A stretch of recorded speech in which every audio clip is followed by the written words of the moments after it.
Hello friends, welcome to பாண்டியநாட்டு சமையல். இன்னைக்கு நம்ம பார்க்க போற வீடியோ என்னன்னு பார்த்தீங்கன்னா, குழம்பு மிளகாய் தூள் எப்படி அரைக்க போறோங்கிறதாங்க பார்க்க போறோம். இந்த குழம்பு மிளகாய் தூளுக்கு தேவையான பொருட்கள், எவ்வளோ அளவு, இதை எப்படி ப்ரிப்பேர் பண்ணலாங்கிறத இன்னைக்கு தெளிவா பார்க்கலாம். வீடியோவை ஸ்கிப் பண்ணாம பாருங்க. இது எங்க ஊர் சைடு, மதுரை சைடு இந்த மாதிரி மெத்தட்ல தான் நாங்க செய்வோம்.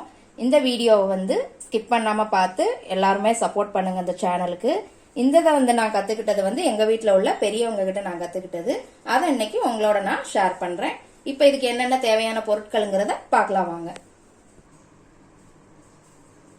நான் இன்னைக்கு மிளகா வத்தல் 1 கிலோ எடுத்திருக்கிறேங்க. நான் 1 கிலோ அளவுக்கு நான் உங்களுக்கு எல்லாமே சொல்றேன். நான் இது சம்பா மிளகாங்க. நீங்க குண்டு மிளகா இருந்தா கூட எடுத்துக்கலாம். இந்த மிளகாவை யூஸ் பண்ணி பாருங்க, ரொம்ப டேஸ்டா இருக்கும். நல்லா இதை நான் இன்னைக்கு வெயில்ல ஒரு 4ல இருந்து 5 மணி நேரம் பக்கம் நல்லா காய வச்சு எடுத்து வச்சிருக்கேன். நல்லா மொறு மொறுன்னு சூப்பரா காஞ்சிருச்சு. இந்த மாதிரி நல்லா காய வச்சுக்கோங்க. 1 கிலோ வரமிளகா, 1 கிலோ மல்லி, தனியான்னு சொல்லுவாங்க. இதையும் நான் வெயில்ல கொஞ்ச நேரம் மட்டும் போட்டு எடுத்து வச்சிருக்கிறேன்.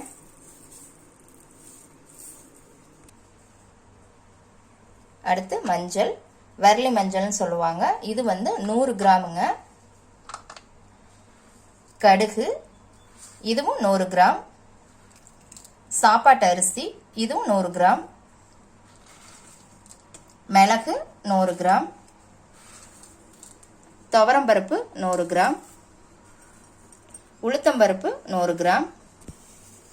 வெந்தயம் 50 கிராம். இது கட்டி பெருங்காயங்க. நான் இந்த மாதிரி சின்ன சின்னதா பிச்சு போட்டு வெயில்ல காய வச்சு எடுத்து வச்சிருக்கேன். பாருங்க, நல்லா நொறு நொறுன்னு சூப்பரா காஞ்சிருச்சு. உங்களுக்கு இந்த நல்லா காயல அப்படின்னா நம்ம லேசா கடாயில வறுத்துக்கலாம். இது 15 கிராமுங்க. அடுத்தது சோம்பு, பெருஞ்சீரகம், இது 100 கிராம். கடலைப்பருப்பு 150 கிராம். சீரகம் 200 கிராம். சீரகம் ஜாஸ்தி சேர்த்துக்கோங்க, உடம்புக்கு ரொம்ப குளிர்ச்சிங்க. அதனால இது ஜாஸ்தி சேர்த்துக்கோங்க.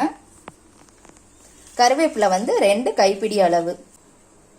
இப்போ இது எல்லாத்தையுமே நம்ம வறுக்க போறோங்க. ஒன்னொன்னா எப்படி வறுக்கிறதுங்கிறத பார்க்கலாம் வாங்க.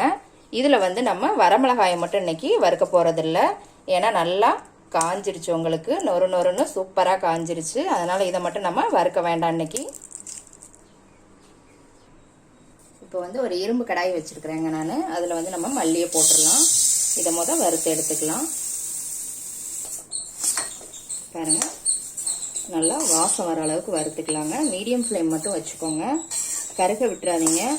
உங்களுக்கு ஒவ்வொரு பொருளும் கருக விடாம வறுத்தீங்கன்னா தாங்க கரெக்டா அந்த பொடியோட ஃப்ளேவரும் கிடைக்கும். உங்களுக்கு லேசா கரிஞ்சிருச்சுன்னா கூட அந்த பொடியோட வாசமே மாறிடும். மீடியம் ஃப்ளேம்லயே வச்சு இந்த மாதிரி நல்லா மணம் வர அளவுக்கு மட்டும் வறுத்துக்கலாம். பாருங்க, நல்லா வறுத்தாச்சு. நல்லா வாசமும் சூப்பரா வந்துருச்சு. இப்போ இதை நம்ம ஒரு பாத்திரத்துல மாத்திடலாம்.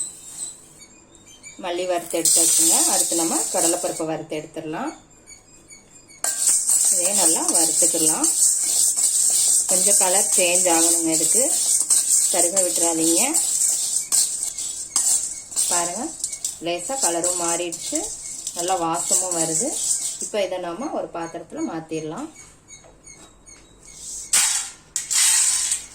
அடுத்து நம்ம துவரம்பருப்பு போட்டுக்கலாம். துவரம்பருப்பையும் அதே மாதிரி தான் வறுக்க போறோங்க. பாருங்க, துவரம்பருப்பையும் நல்லா வறுத்துட்டாச்சுங்க. இதையும் ஒரு பிளேட்ல மாத்திடலாம்.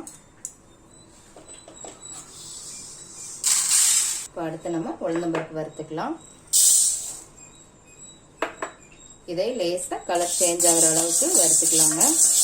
இந்த உளுந்தம்பருப்பு, அரிசி, கடலைப்பருப்பு இதெல்லாம் நம்ம வறுத்து அரைக்கிறது குழம்பு திக்கா இருக்கிறதுக்காக தான். நல்லா குழகுழப்பாவும் இருக்கும். உளுந்தம்பருப்பு நல்லா வறுபட்டுருச்சுங்க. இப்போ இதையும் பிளேட்ல மாத்திடலாம். இப்போ அடுத்து நம்ம அரிசி போட்டுக்கலாம். அரிசி நல்லா பொரியிற அளவுக்கு வறுத்துக்கணுங்க. நல்லா பொரிஞ்சு வரணும், அந்த அளவுக்கு வறுத்துக்கணும். பாருங்க, அரிசி லேசா பொரிஞ்சு வந்துட்டு இருக்கு. நல்லா ஃபுல்லா பொரியணுங்க. பாதி பொரிஞ்சிருச்சு அப்படின்னு எடுத்துட வேண்டாம். எல்லாமே நல்லா பொரிஞ்சதுக்கு அப்புறம் எடுத்துக்கோங்க. அரிசி நல்லா பொரிஞ்சு வந்துருச்சுங்க, தெரியும் நினைக்கிறேன் உங்களுக்கு. பாருங்க, நல்லா பொறு பொறுன்னு சூப்பரா வந்துருச்சு. இப்போ இதையும் நம்ம பிளேட்ல போட்டுடலாம். அடுத்து கடுகு வறுத்துக்கலாம். இது லேசா வெடிக்க ஆரம்பிக்கும் போதே அப்படியே எடுத்துடலாங்க. லேசா வெடிச்சா போதும், அந்த அளவுக்கு வறுத்துட்டா போதும். கடுகு நல்லா வெடிக்க ஆரம்பிச்சிருச்சுங்க. இப்போ நம்ம இதை எடுத்துடலாம். அடுத்ததா சோம்பு போட்டுக்கலாம். இதை லேசா வறுத்துக்கிட்டா போதுங்க, டக்குன்னு கரிஞ்சிரும். சோம்பு வந்து அந்த வாசம் வர அளவுக்கு வறுத்துக்கிட்டா போதுங்க, ரொம்ப நேரம் வறுக்கணும்னு கிடையாது.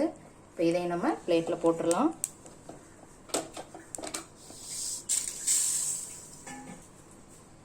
அடுத்ததான் நம்ம சீரகம் போட்டுக்கலாம். சீரகம் அதே மாதிரி தாங்க, வாசம் வர அளவுக்கு வறுத்துக்கிட்டா போதும், ரொம்ப நேரம் வறுக்கணும்னு கிடையாது. சீரகமும் நல்லா வாசம் சூப்பரா வந்துடுச்சு, லேசாவும் வெடிக்க ஆரம்பிச்சிருச்சு. இந்த ஸ்டேஜில் நம்ம எடுத்துடலாம். அடுத்து நம்ம மிளகு போட்டுக்கலாம். மிளகும் அந்த வாசம் வர அளவுக்கு வறுத்துக்கிட்டா போதுங்க, ரொம்ப நேரம் வறுக்கணும்னு இல்லை. மிளகோட வாசமும் நல்லா வந்துருச்சுங்க. இப்போ இதையும் நம்ம எடுத்துடலாம். இப்போ அடுத்து நம்ம வெந்தயத்தை போட்டு வறுத்துக்கலாம். இதை லேசாக வறுத்துக்கிட்டா போதுங்க. பாருங்க, வெந்தயமும் வறுபட்டுச்சு, கலர் லேசா மாறிடுச்சு. இந்த ஸ்டேஜில் நம்ம எடுத்துடலாம். அடுத்து நம்ம மஞ்சள் கிழங்க லேசா வறுத்துக்கலாங்க. லேசா வறுத்துக்கோங்க. மஞ்சள் கிழங்கு வந்து இந்த மாதிரி தொட்டு பாருங்க, கிழங்கு நல்லா சூடு ஏறிடுச்சு அப்படின்னா எடுத்துருங்க. இப்போ அது நல்லா சூடு ஏறிடுச்சு. இதையும் நம்ம பிளேட்ல போட்டுடலாம். அடுத்ததான் நம்ம கருவேப்பிலை போட்டு வறுத்துக்கலாம். பாருங்க, இப்போ கருவேப்பிலை நல்லா மொறு மொறுன்னு சூப்பரா ரெடி ஆயிடுச்சு. இப்போ இதையும் நம்ம பிளேட்ல போட்டுடலாம். பெருங்காயம் வந்து உங்களுக்கு வெயில்ல சரியா காயல, அந்த மாதிரி பிசு பிசுன்னு ஜவ்வு மாதிரி இருந்தது அப்படின்னா நீங்க ஒரு ஸ்பூன் நல்லெண்ணெய் விட்டுக்கோங்க. விட்டுட்டு இந்த பெருங்காயத்தை போட்டு இதுல பொரிச்சு எடுத்துக்கோங்க. நான் சும்மா ஒரு சாம்பிளுக்காக காமிக்கிறேங்க. எனக்கு நல்லா காஞ்சிருச்சு. இந்த மாதிரி பொரிஞ்சு வருங்க. அந்த ஈரத்தன்மையெல்லாம் போனதுக்கு அப்புறம் எடுத்துக்கலாம். அவ்வளவுதாங்க. இப்ப எல்லாத்தையுமே நம்ம வறுத்து எடுத்தாச்சு. இப்ப பாருங்க, எல்லாத்தையுமே வறுத்து இந்த பிளேட்ல தான் போட்டிருக்கோம். எல்லாமே வறுத்து போட்டாச்சுங்க. இதோட நான் காய வச்ச பெருங்காயத்தையும் இதுல சேர்த்துறேன். பாருங்க, அந்த பொரிச்ச பெருங்காயம் எவ்வளவு சூப்பரா நல்லா பொரிஞ்சு வந்துருச்சுன்ட்டு. உங்களுக்கு பெருங்காயம் காயல அப்படின்னா இந்த மாதிரி எண்ணெயில போட்டு பொரிச்சு எடுத்துக்கோங்க. இப்ப இது எல்லாத்தையுமே நம்ம இந்த மல்லியோட சேர்த்துடலாம்.